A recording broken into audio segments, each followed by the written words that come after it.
Finally government of India का एक biggest M देखने के लिए मिलता है, जो कि टेलीकॉम मिनिस्ट्री के द्वारा उसे पूरा करने का टारगेट दिया गया है, जिसमें कि हम बात करें कि टेलीकॉम कनेक्टिविटी इंडिया के हर एक गांव तक पहुंच सके। वो एक बिगेस्ट टारगेट है, क्योंकि बात करी जाए तो हम बीएसएनएल की बात करें या प्राइवेट प्लेयर्स के द्वारा बात करें, इन्हीं के द्वारा कहीं ना कहीं इंडिया की हर किसी गाँव में एटलीस्ट टेलीकॉम कनेक्टिविटी पहुंच सकती है। क्योंकि गवर्नमेंट ऑफ इंडिया के पहले भी बहुत सारे ऐसे वादे थे, क्या वो कभी ज़मीनी हकीकत पे उतर पाए या नहीं उतर पाए, और किस तरीके से वादे किए गए थे और क्या वो फैसिलिटी आप तक पहुंची या नहीं पहुंची। बात करी जाए तो पहले वाले टेलीकॉम मिनिस्टर ने ऑलरेडी एक ऑफिशियल अनाउंसमेंट दिया था, जिस पे उन्होंने कहा था कि 15 अगस्त 2023 में बीएसएनएल की 5G सर्विस वो दिल्ली में स्टार्ट करके एंड यूज़ करके दिखाएंगे।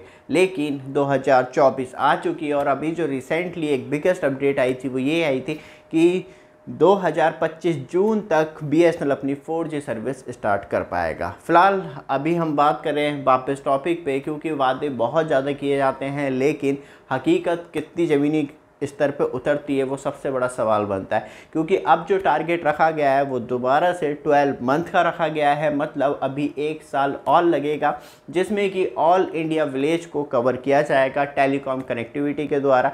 बट आप हमारे चैनल पे फर्स्ट टाइम आए, चैनल को सब्सक्राइब, वीडियो को लाइक जरूर कीजिएगा रेगुलर अपडेट के लिए, क्योंकि यहाँ पे ये इन्फॉर्मेशन में लेक है कि उसमें ये नहीं बताया है कि विलेज में कौन सी कनेक्टिविटी प्रोवाइड करवाई जाएगी। मतलब 2G नेटवर्क मिलेंगे, 3G नेटवर्क मिलेंगे, 4G नेटवर्क मिलेंगे, 5G कनेक्टिविटी मिलेगी।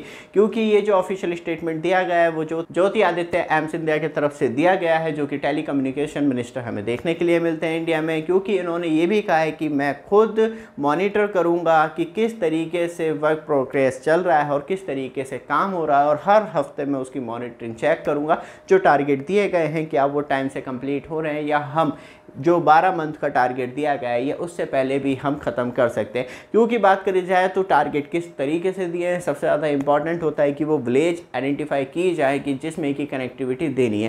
क्योंकि अभी हम बात करें मतलब डिपार्टमेंट ऑफ टेली कम्युनिकेशन के ऑफिशियल आंकड़ों के हिसाब से तो अराउंड 85% जो है आपको टेलीकॉम कनेक्टिविटी देखने के लिए मिल जाती है। लेकिन अभी जो 15% आंकड़ा है वो मैक्सिमम ऐसे विलेज हैं जहाँ पे आज तक कोई टेलीकॉम फैसिलिटी नहीं पहुँच पाई।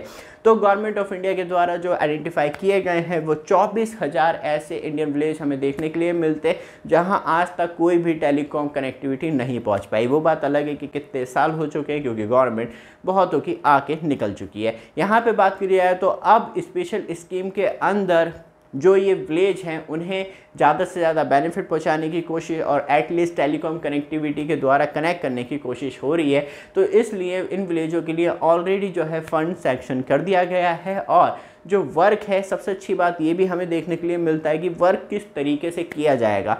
तो यहाँ पे वीसैट की बात आती है और सैटेलाइट कनेक्टिविटी की बात आती है, जहाँ इन दोनों फैसिलिटी के द्वारा कनेक्टिविटी दी जाएगी। फिर हम बात करते हैं कि वीसैट और सैटेलाइट कनेक्टिविटी ही क्यों ऐसे गाँवों में, क्योंकि यहाँ पे एक तो फाइबराइजेशन बहुत ज़्यादा डिफ़िकल्ट होता है, ओवर द कॉस्ट हो जाता है, लेकिन वो जो मतलब वर्क है, और सबसे बड़ी बात यह है कि जहाँ बिछाई जा रही है, कहीं रोड कोलैप्स हो गई या ऐसी मतलब गतिविधियाँ चलती रहती हैं जहाँ फाइबर को प्रोटेक्ट करना बहुत ज़्यादा डिफ़िकल्ट होता है, तो वहाँ पे प्राइवेट टेलीकॉम कंपनियाँ और बीएसएनएल भी हाथ खड़े कर देता है कि यहाँ पे पॉसिबल नहीं है। तो उन विलेजों में सैटेलाइट के द्वारा और बात करी जाए तो वीसैट के द्वारा कनेक्टिविटी दी जाएगी। और ऐसे इलाके जहाँ सबसे ज़्यादा डिफ़िकल्ट होता है कॉपर वायर बिछाना, जहाँ से चुर जाए या बात करी जाए तो उधर जाए, तो ऐसी रोडों पे मतलब किसी भी तरीके की केबल बिछाना पॉसिबल नहीं है। तो वहाँ पे अब वीसैट और सैटेलाइट के द्वारा over the telecom service provide करवाई जाएगी। ऑलरेडी गवर्नमेंट ऑफ इंडिया ने जिस तरीके से क्लेम देखने के लिए मिलता है 13 से 14,000 विलेज ऑलरेडी कवर कर दी गई है। लेकिन अब बीएसएनएल के ऊपर और ज़्यादा बर्डन बढ़ने वाला है, क्योंकि जहाँ प्रॉफिट दिखाई नहीं देता प्राइवेट टेलीकॉम प्लेयर्स हाथ खींच लेते हैं, लेकिन बीएसएनएल हमेशा काम प्रॉफिट के लिए नहीं करता, रॉयल्टी के लिए भी करता है। तो अब बहुत ज़्यादा काम जो है और जो बहुत ज़्यादा पैसा मिला है बीएसएनएल को, एटलीस्ट अब आपको विथिन 1 ईयर के अंदर, या उससे मुझे लगता है कि 1-1.5 साल और ज़्यादा डिले हो जाए, लेकिन एटलीस्ट अब गवर्नमेंट का पूरा ध्यान है कि हर किसी विलेज में एटलीस्ट टेलीकॉम सर्विस पहुंचाना और लोगों को कनेक्ट करना और देश से और चीज़ें पे स्पेशलाइज बात करी जाए तो शॉपिंग की हो गई, सेलिंग की बात हो गई, बिजनेस ग्रो की बात हो गई, तो वो विदाउट इंटरनेट आज की डेट में पॉसिबल दिखाई नहीं देता। अब देखते हैं कि गवर्नमेंट ऑफ इंडिया किस तरीके से वर्क करती है, क्योंकि बात करी जाए तो ऐसे बहुत ज़्यादा इलाके हमें विलेज देखने के लिए मिलते हैं जहां आज तक कनेक्टिविटी किसी कंडीशन में नहीं पहुंच पाई है। देखते हैं वो कौन सी कंडीशन लगा के अब फाइनली विलेज तक कनेक्टिविटी पहुंचाते हैं। रेगुलर अपडेट आपको करते रहेंगे। एक छोटा सा काम जरूर कीजिएगा, चैनल को सब्सक्राइब, वीडियो को लाइक जरूर कीजिएगा। धन्यवाद।